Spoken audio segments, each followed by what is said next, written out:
We're here with Johnny Nelson. We're live. We're at the BETs. Live in the house. Belly was talking, if anyone wondered who the strong Scouse accent was. I see you hiding the other day. Me, I wasn't hiding. From who? You was hiding. In Liverpool. Yeah. Yo, they weren't abusing me. They were abusing David and O'Hara Davis. So I was all right. Move back a bit. There's people laughing behind us. That's James DeGale. You tell him about himself. Go on, tell the show. I already told him. What did you make of it? I thought David was getting a lot of stick for the language he used afterwards.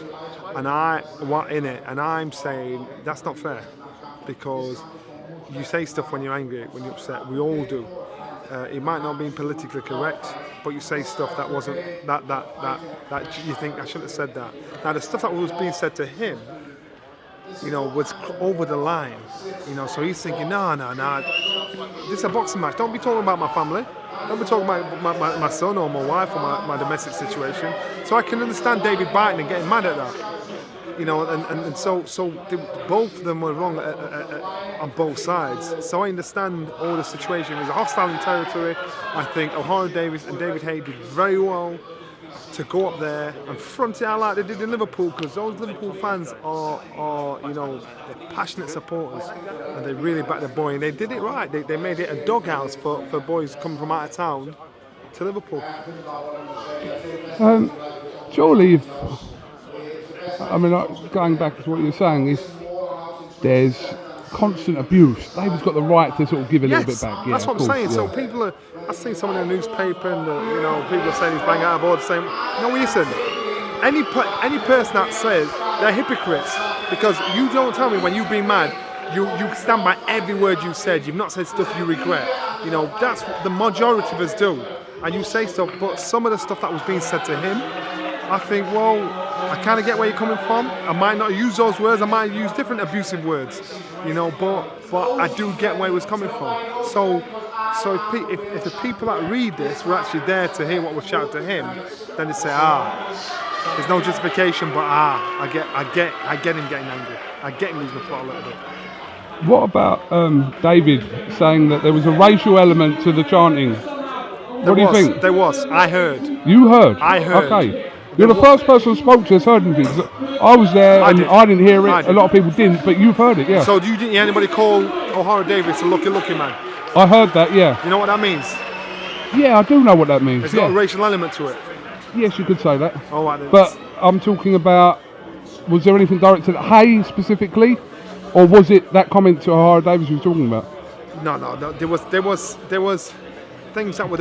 things that were being shouted. That's the one that hit my head. Did you hear that one? And you were stood near on my side. David was over the. Do you know what? I didn't hear it until I heard it back on one of the videos. I didn't hear it in there. There was a lot of things being shouted and said. Exactly. But I heard something on back of the videos. Now you just mentioned it. But I don't know whether. That's the one that started to me. David was over the other side, yeah. so he was. I just wanted to know whether anything was directed at David Haye specifically. But that's what I'm saying. David was over the other side, so he'd have heard things that were directed at him as well. Because even fighters that were stood near me when that was shouted to O'Hara Davis, said, turned around and went, "It's going to get a bit personal."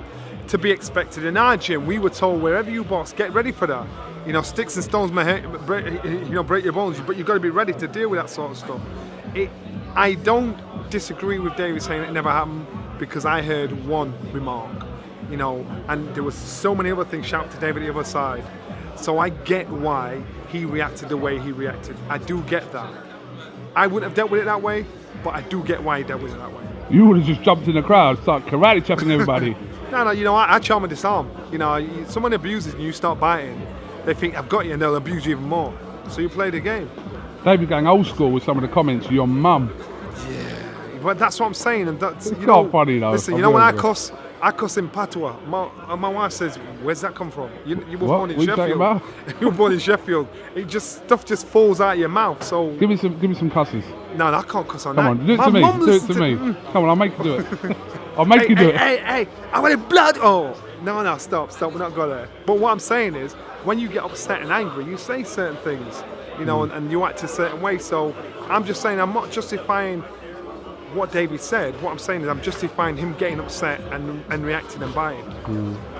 But listen, the talking's nearly all done. We've got another press conference tomorrow, and then still think there's a little twist.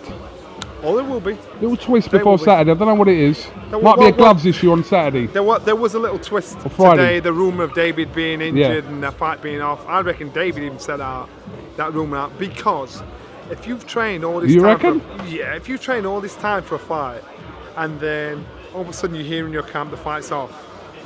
What happens is you're lifting, all of a sudden, no, it's doom and gloom. Your head, you're just down on the low. You think, oh my God, and you kind of give up inside, and then the fight's back on again.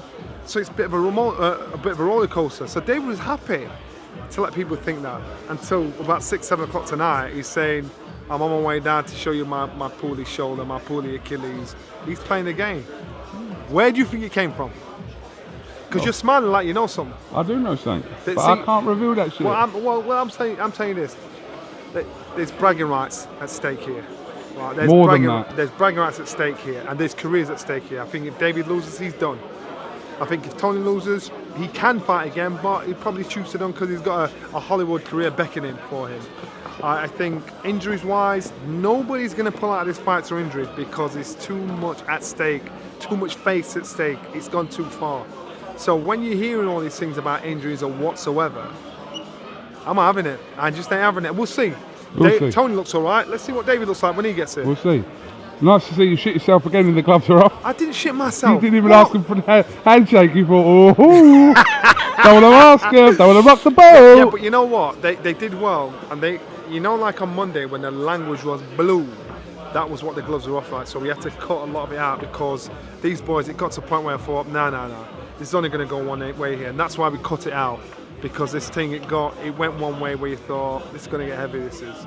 And so that's why we had to cool it down a little bit. There was no point in saying, do you want a handshake? Because it would have been something like blood clot, shit, man, move. And that's what would have been. What? See? What? Johnny, Morris, listen, thank you very much. Maurice. Yeah, he's my backing dancer. Let him punch you in the mouth. That'd be a good clip. Why? Ask him. What's funny about that? Frankie, Why do you want to give Johnny one on the chin? No, do that. Yeah, go on. See? Look at that. See? That's your son, that. Look at you, look at your son. Yeah, boy. Just like your papa. Oh, yeah. What are you talking about, you freak? Oh, should I not have said anything? I'm sorry. You freak. Right, Johnny, thank you very much. Talk to Eiffel TV.